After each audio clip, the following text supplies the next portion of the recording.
Hello everyone, welcome to my YouTube channel. I, Professor Prashant Bua, Dr. Subhash Technical Campus, Junagadh. So we are on a lecture series of design of structure in that steel portion. So in previous lecture we have started a design of tension member. As I said earlier in a previous lecture, there are the two types of design example of tension member, like one is analysis and second one is design. सो सबसे पहले हमको analysis start किया था, उसमें first example हमने solve किया था, how to find out tensile force through the bolted connection. Now in this lecture we will start the second example of tension force analytic part and is nothing but welded connection. So both the case of bolted and welded you can solve and to find the tension force. So that's why I take the example through welded connection. So I hope you have to understanding the previous one of bolted connection, and also you have to write down the example that I given at your own work at home. So I hope you have to know a doubt or query regarding the bolted connection. So we go for the welded connection. So please carefully the data given and also see in this figure. So determine the tensile strength of an angle 100 by 75 6 mm connected to gusset plate by 4 mm weld at toe and back as shown in figure. Fy is equal to 250. So this is our data. 100 by 75 का जो एक angle है हमको दिया गया है. It means 100 mm है, वो कनेक्टिंग लेग है. आउटस्टैंडिंग लेग हमारा होगा 75. वो हमको 4 mm वेल्ड के साथ उसको ज्वाइंट करना है. तो 4 mm साइज ऑफ वेल्ड दिया गया है. How long it's means the length it's also given in figure. You can see that at toe हमने 140 mm लॉन्ग प्रोवाइड किया है, और at bottom we provide weld in 310 mm long. So this all data given in a figure itself. So there are no assumption of size of weld.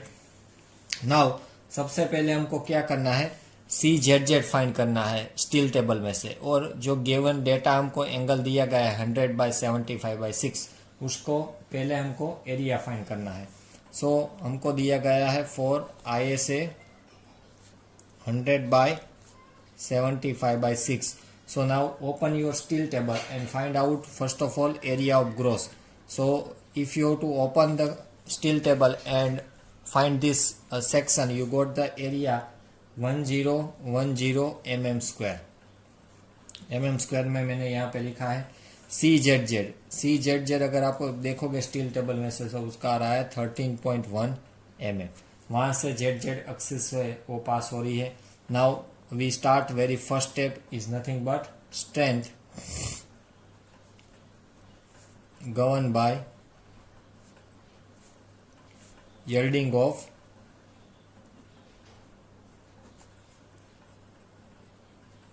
Gross section. जब हमारा section gross है, सो welded connection में तो सभी case में हमारा section कैसा रहेगा, ग्रोस ही रहेगा, क्योंकि हम बोल्टेड प्रोवाइड नहीं कर रहे. It means diameter of hole section में नहीं आएगा. Then what about the TDG? Strength governed by yielding of gross section. TDG is equal to AG into Fy divided by gamma m0. So which equation we have to use to find out the TDG? This is the equation and is given clause number 6.2, page number 33 in IS 800. Page number 32, sorry, in IS 800. So if you open this code, you found this equation, और हमको पहले TDG solve करना है. तो AG हमारा है 1010, Fy हमको 250 दिया गया है, और टेबल 5 में से हम फाइंड करेंगे पार्शियल सेफ्टी फैक्टर, जो कि हमारा है 1.10. अगर आप सोल्व करोगे तो आपको आंसर मिलेगा न्यूटन में, converted into the kilo newton. Then answer will be find 22955 kilo newton. So take answer number 1. So पहला स्टेप हमारा है वो यहाँ पे कंप्लीट हो चुका है. Now we go forward the next step and is nothing but strength govern bye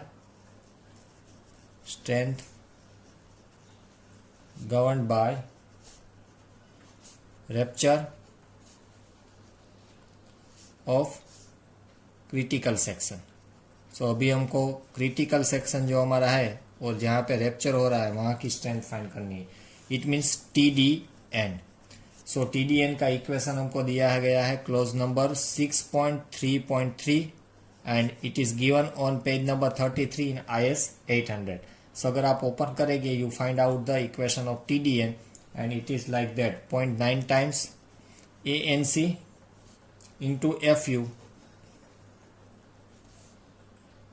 divided by gamma M1 plus beta into AGO into F5 divided by gamma M0। वो ये हमारा इक्वेशन है। सो फर्स्ट लेक्चर हमने जब start किया था analysis का तब मैंने पूरा टर्म से आपको समझाया था कि कैसे हमको फाइंड करना है बीटा, कैसे हमको फाइंड करना है ANC और AGO। सो सबसे पहले हमको बीटा फाइंड करना है, तो बीटा के लिए एक तो हमारे पास होना चाहिए W है हमारा आउटस्टैंडिंग लेग, जो कि हमारा केस में 75 mm।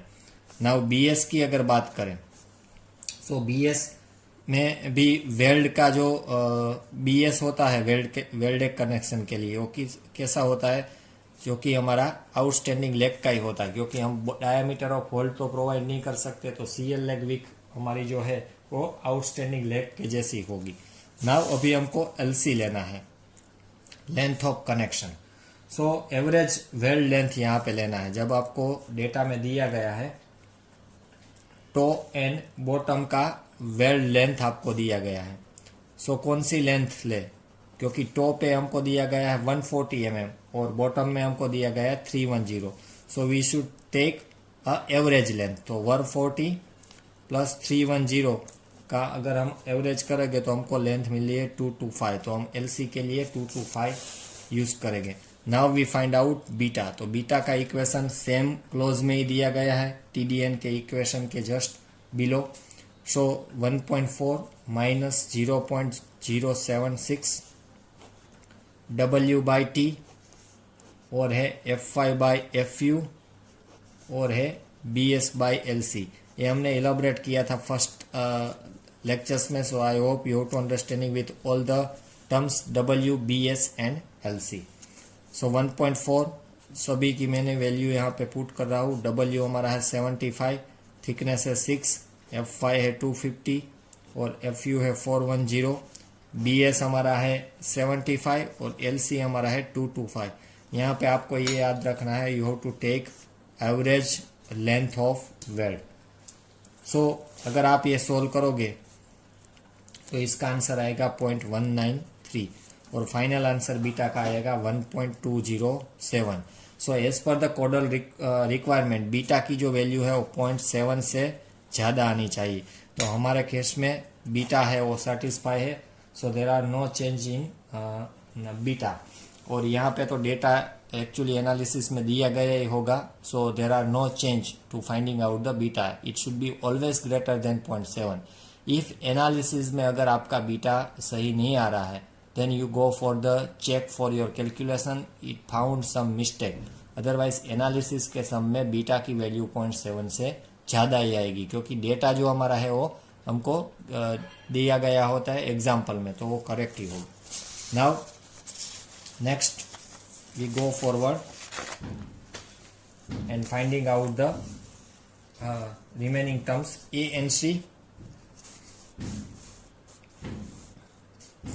नेक्स्ट हमको फाइंड करना है ANC और AGO। तो अगर ANC की हम बात करें तो ANC के लिए हमारा आएगा 100, जो कि कनेक्टिंग लेग है, -6/2 हमको लेंथ की लिखने मल्टीप्लाई बाय 6। यहाँ पे डायमीटर ऑफ होल्ड आएगा नहीं, तो हमारा जो लेग कनेक्टेड है उसका हमको लेंथ लेना है। तो यहाँ से अगर आप देखोगे तो इसका सेंटर लेना है। सो 100 में से क्या बात करना पड़ेगा, दिस 6/2 जो हाफ थिकनेस है वो हमारा लेंथ मिलेगा मल्टीप्लाई बाय T, तो हमको एरिया दिएगा। सो ANC मिलेगा 582 mm²। Same way connected length का आउटस्टैंडिंग लेंथ का फाइंड करना है AGO। तो 75 पूरा है, उसमें से भी कितना निकालना पड़ेगा 6/2, तो 75 माइनस 6/2 मल्टीप्लाई बाय 6, तो हमारा AGO भी आएगा 432 mm²।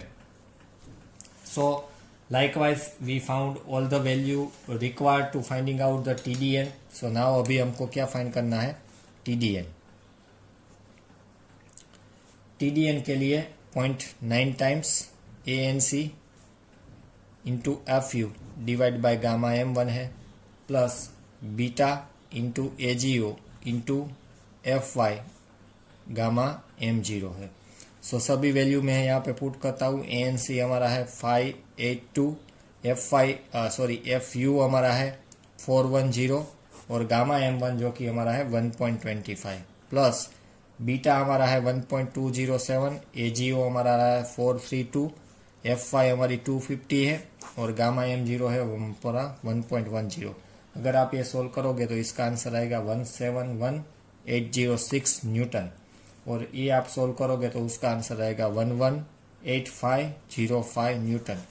सो दोनों को मर्ज करना है और converted into the kilo newton. So आपको आंसर मिलेगा 219.31 kilo Newton.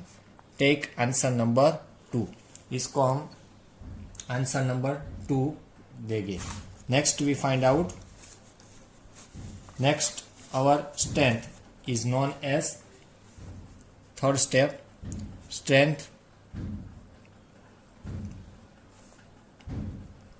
governed by block shear. So वो तो हमको पता ही है, हमने रिपीटेडली ब्लॉक shear फाइंड किया है. So in the welded connection you might be know that अगर ब्लॉक shear हमको फाइंड करना है तो पहले 4 वैल्यू फाइंड करनी पड़ेगी. तो AVG के जितना ही क्या होगा AVN फॉर बोल्टेड कनेक्शन, और ATG के जितना ही क्या रहेगा ATN. So we not required all 4 value, just we find out AVG and ATN. So in case of welded joint, thickness of GP is taken. So यहाँ पे हमको welded connection है, so यहाँ पे आप एक नोट लिख लेना. In case of welded connection, thickness of gusset plate is taken. So जब हम ब्लॉक shear फाइंड कर रहे हैं वेल्डेड का, कब, जब हम एनालिसिस ऑफ टेंशन कर रहे हैं. एट दैट टाइम जब हमको T लेना है तब क्या लेना है, गसेट प्लेट की थिकनेस. तो यहाँ पे गसेट प्लेट की थिकनेस हमको दी गई है 8 mm. फिगर में ही अगर आप देखोगे तो हमको लेना है 8 mm, जो कि हमारी थिकनेस ऑफ गसेट प्लेट है. तो क्या कंसीडर करना है, T के लिए 8 mm हमको कंसीडर करना है. और LC, तो LC भी क्या लेना है, एवरेज लेंथ, जो अभी हमने किया था बीटा फाइंड करने के लिए. सो LC आएगा हमारा 225 mm. सो नाउ हमारा AVG और वो फाइंड करना है, तो मैं डायरेक्टली इक्वेशन में ही फाइंड कर लेता हूँ, आपको पता चल जाएगा. So directly we find out first of all TDB1. हमको क्या पहले फाइंड करना है, TDB1. सो TDB1 का इक्वेशन क्लोज में दिया गया है. So now you have to open the clause of block shear that you have to know. So first of all हमको TDB1 फाइंड करना है वेल्डेड के लिए. Sorry. So now you have to open the clause number 6.4 in IS 800.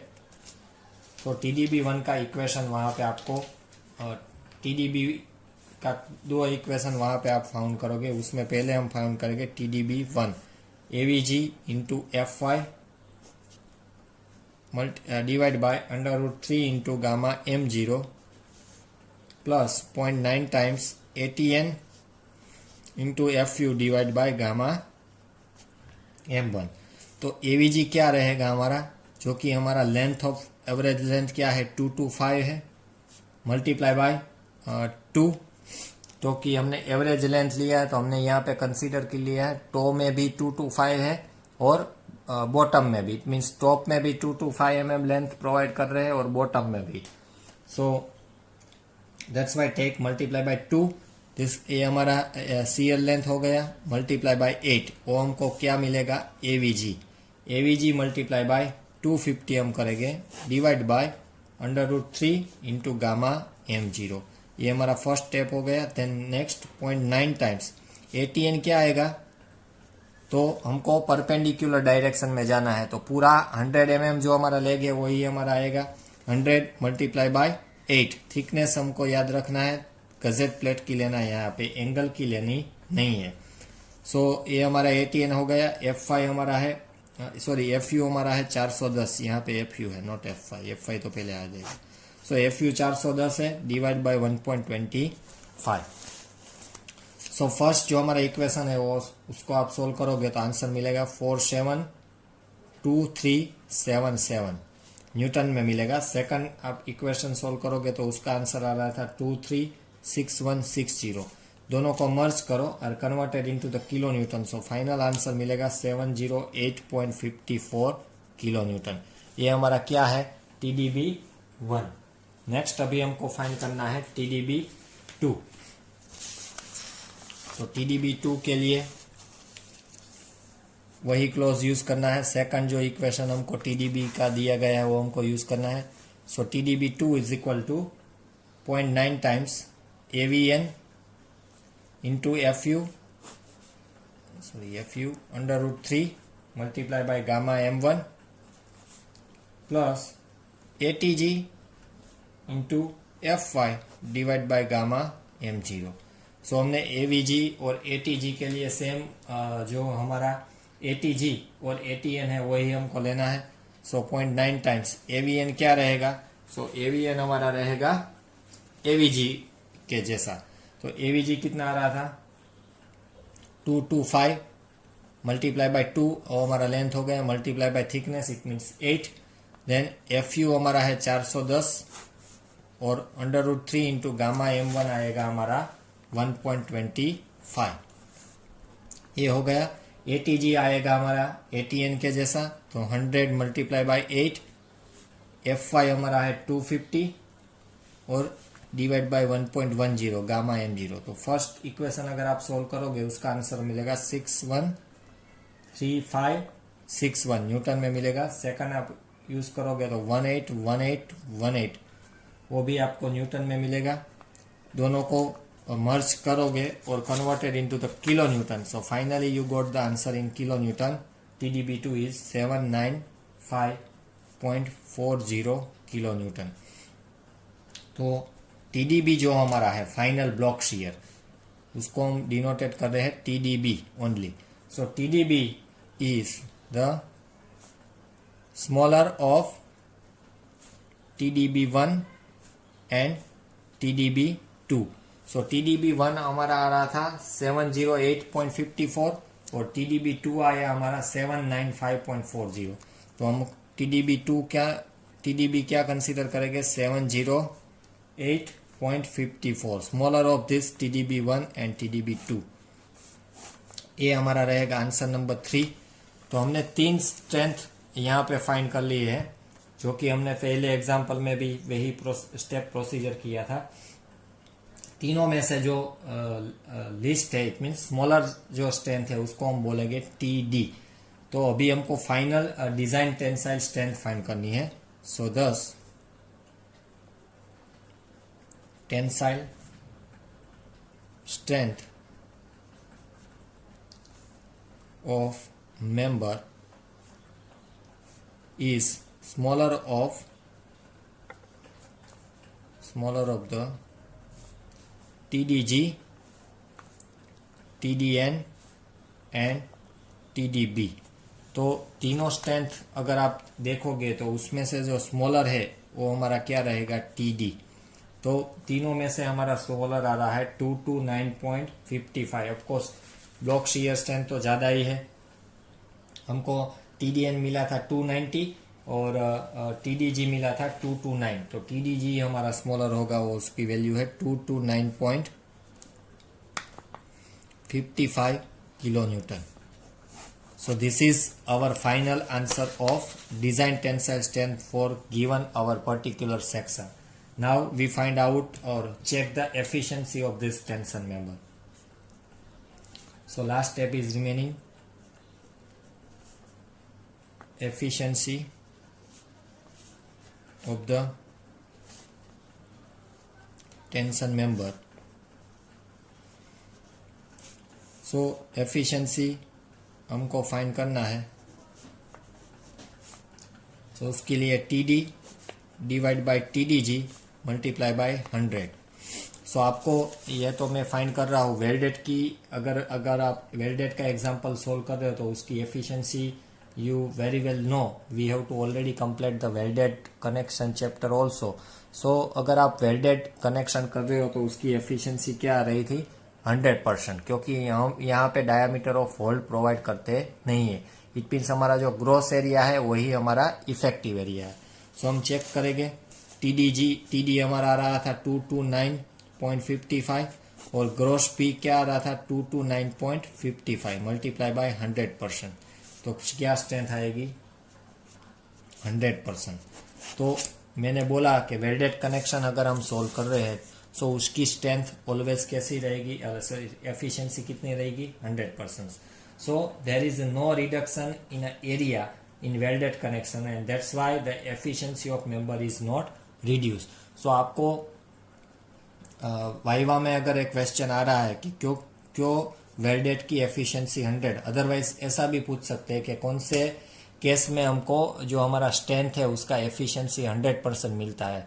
तो आपका answer रहेगा welded connection, क्योंकि there is no reduction in area in a welded connection and that's why the efficiency of the member is not reduce and getting 100%। So this is the welded connection of analysis of tension member। So I hope you have to understanding with both the method tension and bolted and welded। So in next lecture onward we have started the design of tension member।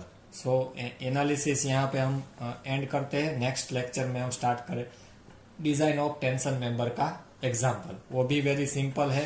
हमने tension और bolted और welded दोनों chapter complete कर लिया है। So tension of analysis and design of tension यहाँ पे आपको इजी रहेगा to finding out the design tensile force और finding out the angle. Thank you student for watching this video.